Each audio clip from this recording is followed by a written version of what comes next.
Глава 119. Селянь переспросил, к одному из 4 непревзойденных, хозяину черных вод, 4 бедствий, не 4 непревзойденных. Селянь только сейчас припомнил, что невольно выбросил Цзэжуна из этой 4. Возможно, принц просто не воспринимал лазурный фонарь в ночи, как демона, способного встать на одну ступеньку с остальными. В спешке пополняя недостающие знания из свитков, Селянь заимел некоторое поверхностное представление о хозяине черных вод. Согласно легендам, это сильный водный гуль, живущий в уединении за далекими морями. Так же, как и собиратель цветов под кровавым дождем, он выжил в смертельной битве на горе Тунлу, и хотя всегда отличался скромным нравом, эта скромность распространялась лишь на мир людей и небеса. Но согласно даже неполным подсчетам, он как минимум пожрал более 500 разнообразных прославленных демонов, и среди них лишь менее сотни не являлись высокоуровневыми водными гулями. Черные воды являлись его демонической вотчиной, где он обычно обитал. Точно как в призрачном городе, который являлся владениями Хуачена, действовало правило, пересекая сей предел, должно забыть о законе и велении небес, так и здесь, в черных водах, все решал только их хозяин. В мире демонов широко распространена фраза «на земле правит алый, в воде властвует черный», и так повелось на самом деле. Под алым, конечно же, подразумевается собиратель цветов под кровавым дождем, тогда как черным называют черного демона в черных водах. Пэймин произнес: «Водяной Шисюн, в этот раз невезение так и обрушилось на тебя. Черный демон не таков, как лазурный, он не очень-то любит лишние неприятности. К счастью, мы заплыли еще не слишком далеко, давайте-ка поворачивать, пока нас не заметили». Остальные уставились на него: «Так поворачивай». «Разве не ты правишь судном?» Пэймин удивился: «А разве оно не повернуло?» «Лодка должна плыть сама собой, ничье участие не требуется». Однако джонка действительно не сдвинулась ни на волос в требуемом направлении. Делать нечего, Пэймину пришлось самому вручную ею управлять. Однако, едва приложив руку к рулю, он нахмурился. Селянь тоже подошел и спросил: не сдвинуть невозможно, чтобы Пэймину не хватало сил. Даже Селянь, весьма уверенный в своих способностях, не смог сдвинуть руль. Мин и приблизился, понаблюдал пару мгновений, затем сказал: возможно, что-то заблокировало руль. «Я спущусь вниз проверить». Ши Цинцюань произнес: «Мин Сюн, я пойду с тобой». Шиуду прикрикнул: «Назад! Больше не смей носиться, где вздумается». Он все еще не прошел через небесную кару, поэтому нельзя было позволять ему гневаться или отвлекаться, это могло повлиять на внутренний настрой. Ши Цинцюань не посмел перечить и виновато вернулся к брату. Мин и тем временем в одиночку спустился в трюм на разведку обстановки. Селянь тоже хотел помочь, но прекрасно осознавал, что его способности починить или залатать что-то не шли ни в какое сравнение с силами повелителя Земли, поэтому толку от его присутствия было бы мало. А поглядев на чернеющую вокруг лодки поверхность моря, принц вспомнил о еще более важном деле и сосредоточенно спросил, что, если сюда занесло и рыбаков, Хуачен мог похвастаться отличным зрением, только что он помогал селяню искать попавших в беду, и многих спасенных первым заметил именно он. Теперь же, окинув взглядом округу, Хуачен заключил: «Не думаю. Черные воды находятся в Южном море, рыбаков не могло забросить так далеко. Кроме того, в этом морском регионе установлен магический барьер, без особой на то причины простым людям сюда не попасть. А если кто и заплывет, его уж точно не спасти. Практически ни одно плавательное средство, оказавшись в этих водах, не способно держаться на плаву. Так, значит, они оказались в Южном море». Принц и не думал, что их незаметно может отнести столь далеко. Попытавшись воспользоваться сетью духовного общения, Селянь в самом деле обнаружил, что ее полностью заблокировало. Раньше связь прерывалась, и тем не менее все же держалась, а теперь в ответ стояла лишь мертвая тишина. Поверхность моря выглядела довольно спокойной, однако кто знает, какие опасности таили в себе его глубины. Небо вновь начало постепенно темнеть. Интуиция подсказывала принцу, что дело принимает дурной оборот. Но если рыбаков сюда не заносило, а повелитель земли не сможет починить лодку, может быть, оставим ее и вернемся на берег? Предложил Селянь. Повелитель вод вновь отправится в Восточное море, где встретится с небесной карой, а мы продолжим спасательную миссию. Пэймин ответил: идет, и тут же открыл дверь каюты. Однако, к всеобщему удивлению, за дверью действительно оказалась пустая каюта, а вовсе не земной пейзаж. Лицо генерала Пэя вмиг переменилось. Сжатие тысячели перестало действовать. Хуачен хохотнул: но ведь это самой собой разумеется. Раз уж сеть духовного общения не работает, то с чего бы могло подействовать сжатие тысячели? Пэймин обернулся и посмотрел на него. «Дорогой, дружок, я смотрю, ты еще так молод, а выглядишь весьма спокойно. Неужели нисколько не волнуешься?» Селянь вмешался. «Сейчас лодка уже попала в демонические владения и до сих пор погружается под воду. Уйти мы не можем, значит, нужно придумать способ справиться с проблемой». Ши Цинсюань прокричал в трюм: «Мин Сюн, ну что ты там разглядел? Можешь починить?» Мин из трюма ответил: «Ничего не сломано. И никакого блока нет. Что-то другое лишило судна магических свойств». Пэймин мрачно произнес: «Это аура магических сил черного демона». Пока они разговаривали, палуба вдруг просела еще сильнее, и Селянь, выглянув с борта, обнаружил, что уже большая часть лодки оказалась в воде. Если бы они плыли на обычном суденышке, оно давным-давно бы не выдержало. Но поскольку Джонку изготовили божественные мастера, она еще сопротивлялась, отчаянно стараясь удержаться на поверхности. В каждом правиле бывают исключения. Не может быть, чтобы абсолютно все шло ко дну в этих водах. Наверняка существует что-то, что нельзя потопить. Хуачен подтвердил: существует. Все остальные обратили к нему взгляды. Хуачен, скрестив руки на груди, беззаботно продолжил: один вид древесины способен держаться на волнах черных вод и не тонуть.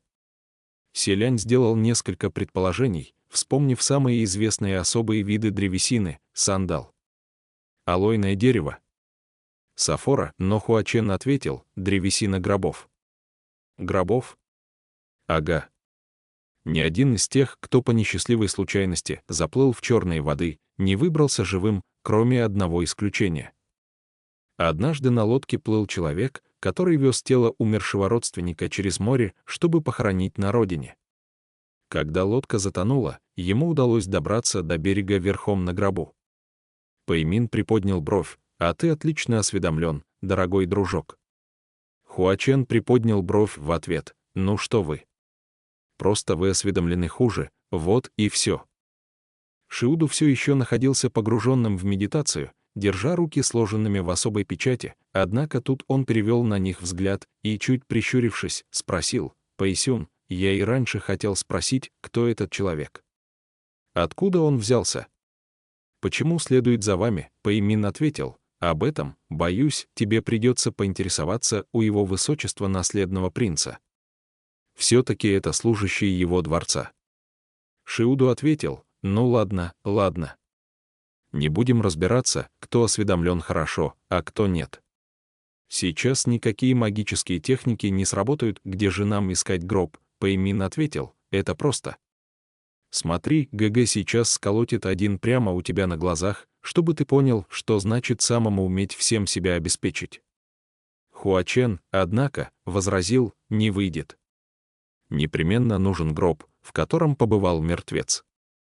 Ничего не поделаешь, ведь нельзя же прямо сейчас сработать гроб, а потом убить кого-то из присутствующих, чтобы положить в него».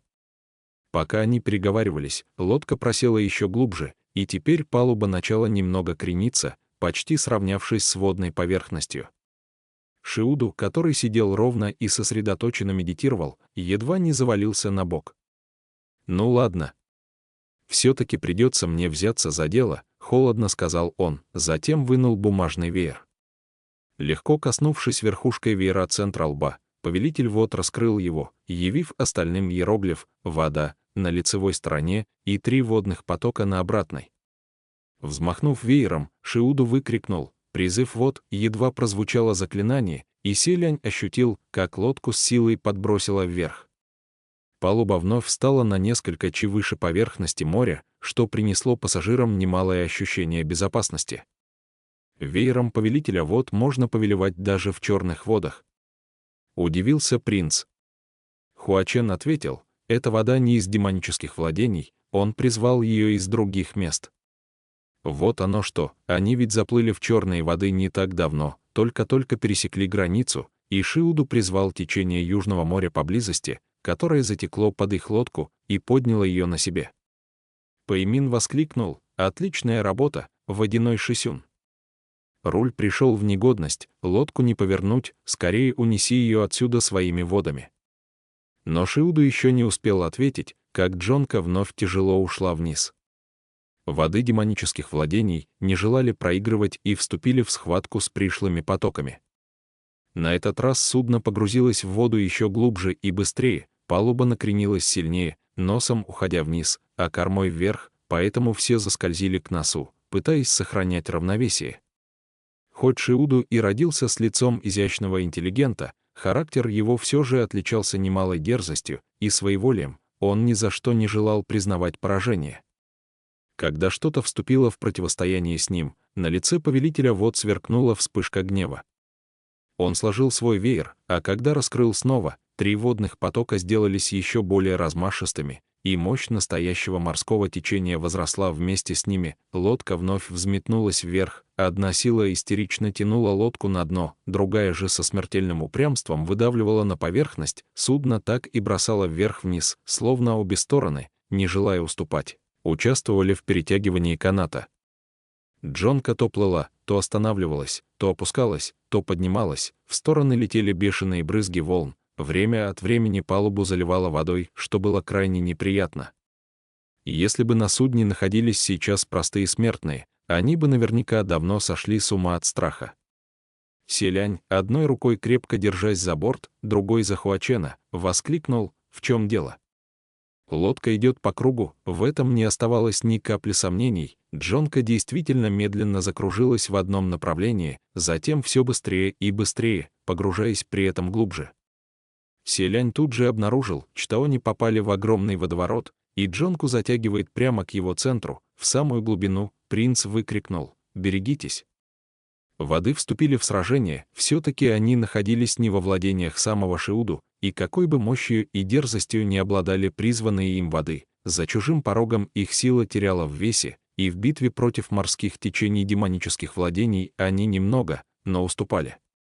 Стоило селяню выкрикнуть предостережение, и Джонку действительно затянуло в самый центр воронки, принц только и успел в последнюю секунду вынуть фансинь, схватиться за Хуачена и вместе с ним, ступив ногами на меч, взлететь ввысь. Он ужасно переживал, что фансинь не сможет их поднять, но когда они оторвались от палубы, наконец вздохнул с облегчением.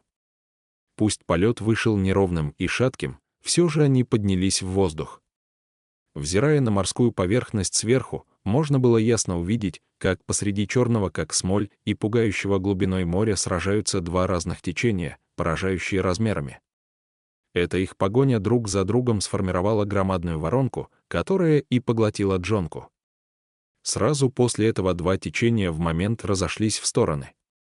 Однако битва их так и не прекратилась, словно 2 ядовитые змеи, потоки продолжали атаковать друг друга, каждый раз при их столкновении поднимались неистовые волны.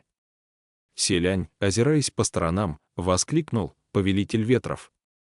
Повелитель земли, генерал Пэй! Где вы все?» Позади него Чжанах в 10-20 раздался голос Ши Цинсюаня: «Ваше высочество!» «Мы здесь, Селянь, вы тоже встали на мечи». Обернувшись, он сразу замолчал, не найдя слов. Мин стоял на рукояти лопаты полумесяца, а Ши Цинсюань сидел на полотне и махал им рукой. Они встали не на меч, а на лопату. На такое зрелище поистине глаза не поворачивались смотреть. Тем временем послышался голос Пэймина: «А где водяной Шисюн?» Генерал Пэй-1 стоял на своем мече, повелителя вот нигде не было видно. Ши Цинсюань тоже принялся звать: «Брат! Брат!». Селянь произнес: «Не волнуйтесь, повелитель вод, водяное божество, не думаю, что он может утонуть». Однако, вспомнив о силе водоворота, принц все же не решился недооценивать противника и повернулся к Хуачену: «Сань Лан, покрепче возьми меня за пояс, ни в коем случае не упади». Хуачен, с виду очень послушно, ответил: «Ага, хорошо. Только, ГГ, есть кое-что, о чем я непременно должен сказать. Что над черными водами нельзя лететь по воздуху. Есть опасность кое-что потревожить». Только он это сказал, и послышался резкий свист, что-то громадное и белое вырвалось из воды, атаковав Пэймина. Генерал Пэй слыл мастером владения мечом, и, увидев приближающуюся тварь, рефлекторно потянулся к оружию. Однако прямо сейчас он на том самом оружии стоял, поэтому схватил лишь пустоту. К счастью, среагировал он божественно быстро, спрыгнул с меча, схватил рукоять в воздухе, нанес удар, разрубив тварь на две части, а затем все так же молниеносно в падении кувырком вернулся на меч и ровно поднялся выше. Даже прическа его не растрепалась, а голос остался спокойным. Что это за тварь? Разрубленное им существо издало горестный вопль, падая в море, и его удалось смутно разглядеть. Селянь, прищурившись, внимательно присмотрелся и произнес: «Рыба», и действительно, это была рыба, вот только необычная рыба, а скелет в 5 джанов длиной и 2 шириной. На рыбе не виднелось ни плоти, ни чешуи, только совершенно голые жутковатые кости, да огромная пасть с острыми зубами, которые могли оказаться отравленными. Если такая тварь укусит, наверняка придется худо. Пэймин поднялся еще выше и оттуда прокричал: «Берегитесь, она наверняка не одна». В подтверждение его слов, на фразе «не одна» из воды выпрыгнула и вторая. На этот раз ее целью оказались Ши Цинсюань и Мин. К большому несчастью, повелитель земли не являлся богом войны, ему недоставало ударной силы, а повелитель ветров стал простым смертным, и к тому же Мин и не слишком хорошо маневрировал, стоя на лопате, поэтому, хоть их не задело зубами, а все же столкнуло вниз, прямо в море. Падая, Ши Цинсюань закричал: «Мин Сюн, впредь запомни, что нужно почаще пользоваться своим артефактом». Мин и же бросил: «Проваливай». Пэймин, досадливо вдохнув, бросился спасать их.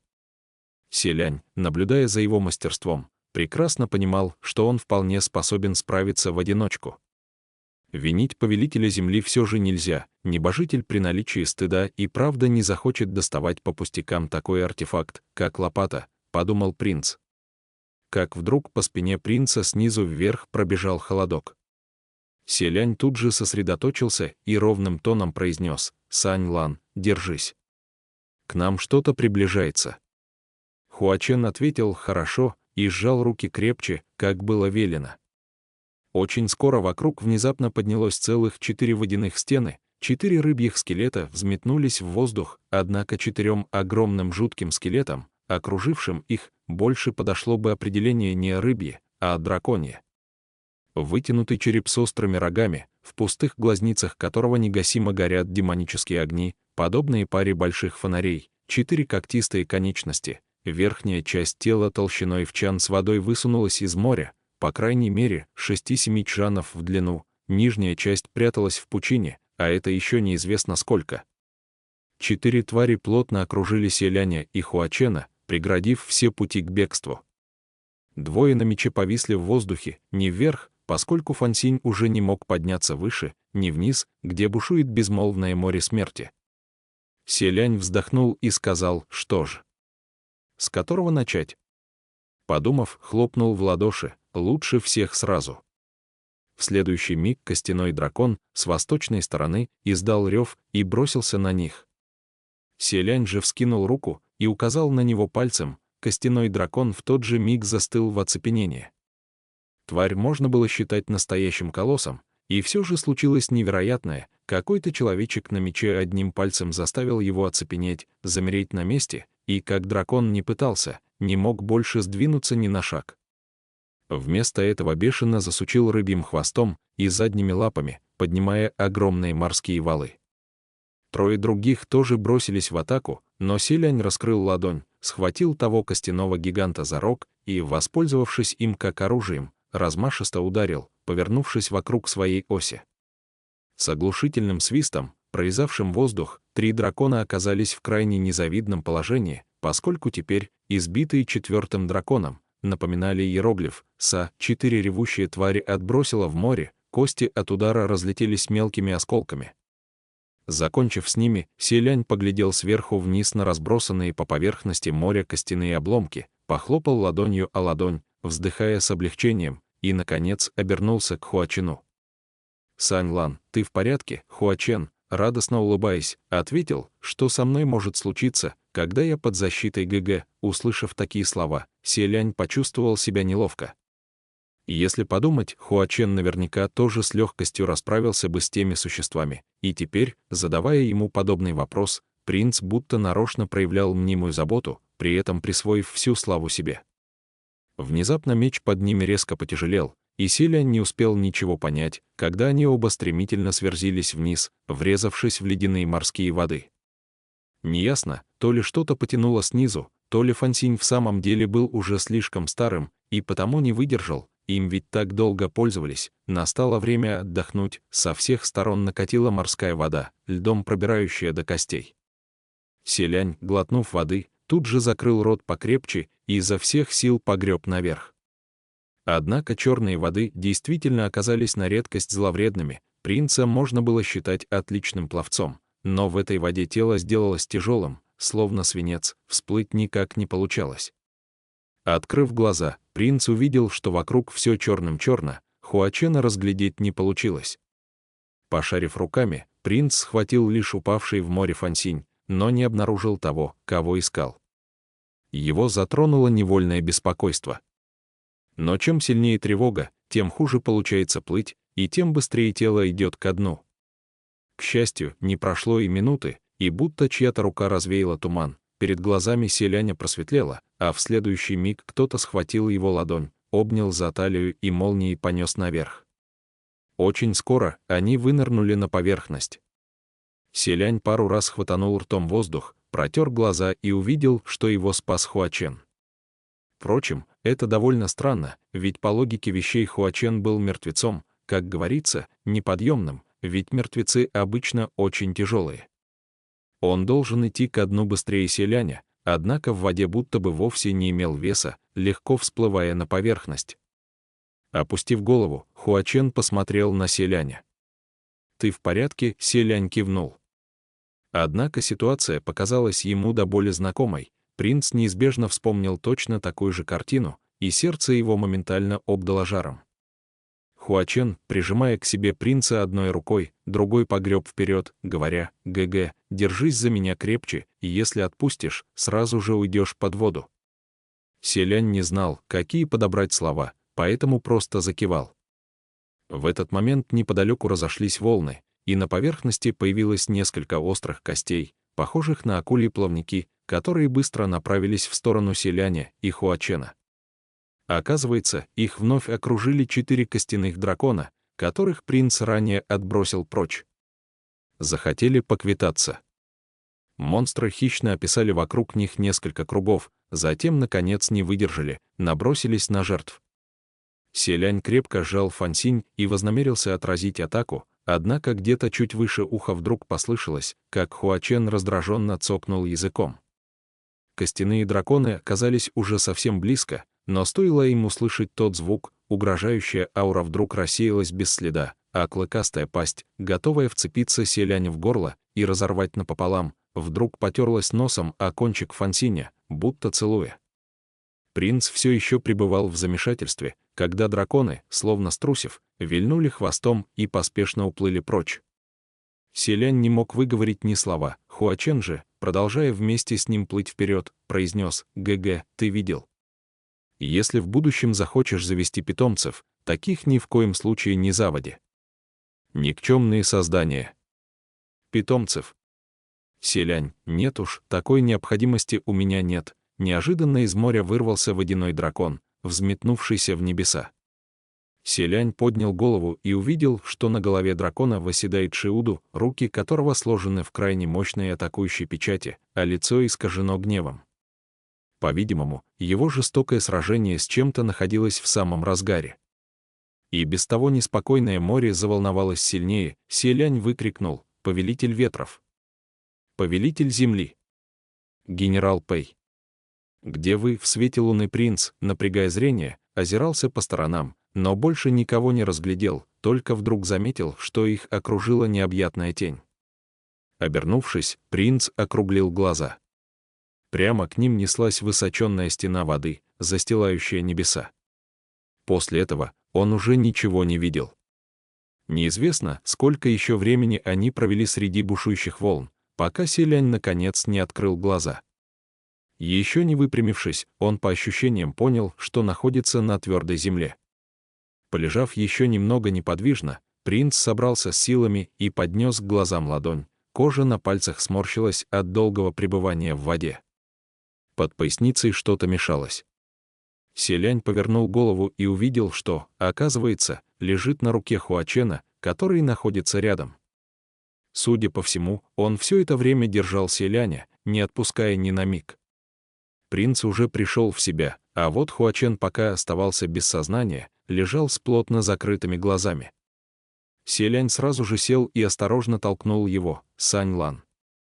Саньлан, Хуачен не отзывался, а Селянь, пытаясь его растолкать, оценивал обстановку.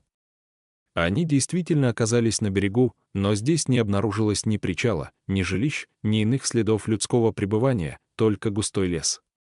Не похоже, что это материк, скорее одинокий остров.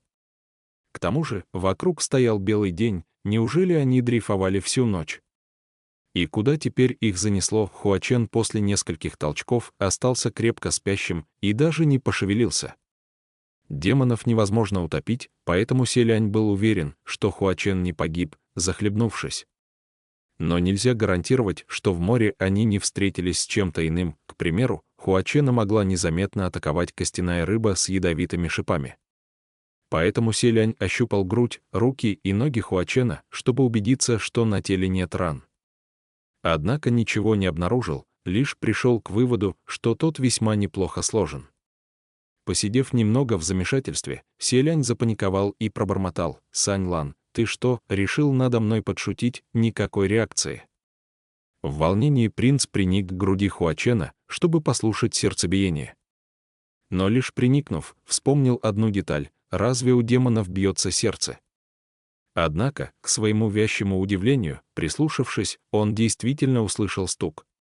Остолбенев на миг, Селянь осознал сей факт, и его невольно посетила догадка. В истинном облике Хуачен, конечно же, не мог захлебнуться. Но сейчас он принял вид юноши, человека лет 17-18, а значит, существовал риск утонуть, и пусть принцу все же казалось, что Хуачен вряд ли способен допустить подобную ошибку, сейчас у него действительно не оставалось иного выхода. Он несколько раз с силой нажал на грудь Хуачена, но тот никак не просыпался. Поколебавшись еще мгновение, Селянь медленно протянул обе руки и осторожно коснулся лица Хуачена, крепко зажав между ладонями. Облик завораживал чрезмерной красотой, и сейчас, с закрытыми глазами, его очарование стало менее агрессивным, но более нежным. Держа лицо Хуачена в ладонях, глядя на него и думая о том, что ему предстоит сделать, Селянь с трудом мог заставить себя успокоиться. Он раздумывал очень долго, затем посмотрел по сторонам — никого. Посмотрел на Хуачена, тот не просыпался.